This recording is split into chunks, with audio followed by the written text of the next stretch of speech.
네, 약속 지켜야죠. 자, 여기까지 하겠습니다 하면 여기까지 해야죠. 오늘 대법원에서 판결이 나온 게 있는데 선을 넘는 불법 시위와 관련해서 여러 가지 복잡했던 판례를 정리했습니다. 그 내용부터 먼저 얘기를 나눠봤으면 좋겠는데 오늘 나온 대법원 판결 어떤 거죠?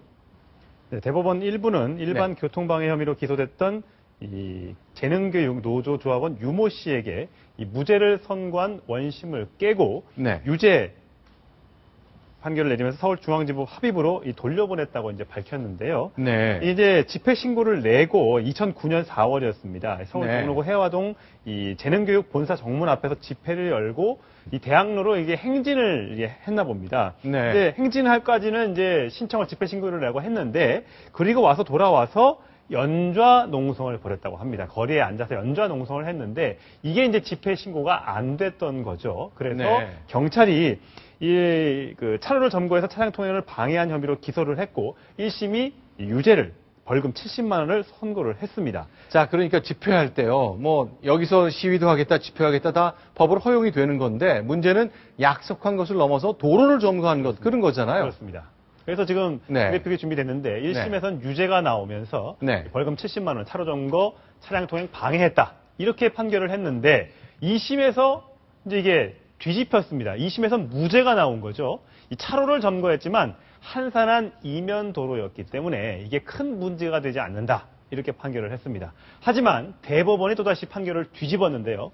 이 신고의 범위가 현저하게 그 집회 신고 범위를 일탈을 했고 폭력까지 행사를 했었기 때문에 이거는 무죄가 아니라 유죄다. 이러면서 취지로 이 서울지방법원으로 돌려보낸 그런 사건입니다.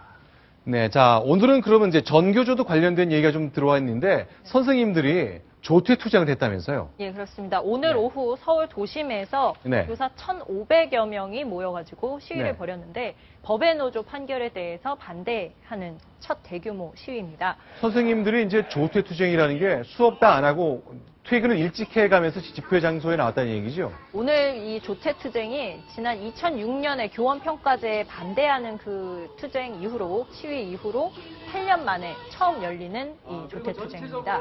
네. 물론 그 전교조에서는 이제 우리가 학교마다 2명으로 제한을 했고, 네. 이마저도 예정된 수업을 모두 끝내고 조퇴를 했다라고 이야기를 했지만, 네, 뭐 여러모로 지금 뭐 6시부터는 또 뭐 노동계와 시민단체 회원들까지 가세해서 교사 시민 결의대회까지 여는.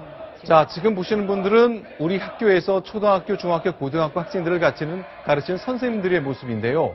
일단 노조원도 아닌 사람을 노동조합원으로 삼은 일, 이것은 현재 법을 어겼으니 전교조는 법의 보호를 받을 수 없는 임의단체다라는 것이 대법원의 판결인데 거기 동의 못하겠다는 거죠. 그렇습니다.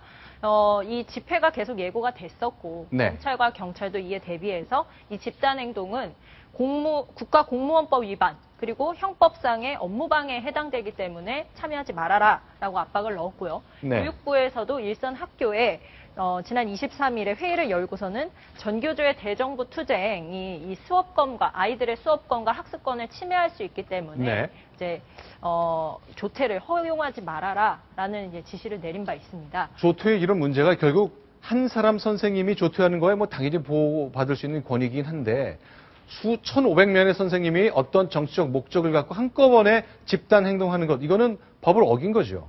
네, 그렇지만 그 전교조 같은 경우에는 네. 우리가 이 오늘 제출한 조퇴 이유서에 분명히 집회 참가라는 이야기로 네. 제출을 했고, 네. 그다음에 교육부 같은 경우에는 그 조퇴 이유가 집회 참가일 경우에 절대로 허용하지 말아라라고 지시를 했기 때문에 이것은 무단 조퇴다. 아니다. 우리는 말을 하고 조퇴를 했기 때문에 무단이 아니다. 이러면서 맞서고 있는 상황입니다. 알겠습니다. 자, 법을 지키는 것 어려운 일 아닌 것 같은데 우리 아이들 가르치는 선생님들은 쉽지 않은가 봅니다. 법의 노조로 판결받은 이후에 불복하는 집회 장면에서도 역시 법을 어겼는지에 관련된 논쟁이 끊이지 않는 것까지 정리해봤습니다. 이번엔 마지막 10번째 소식 정리해보겠습니다. 순위 확인하겠습니다.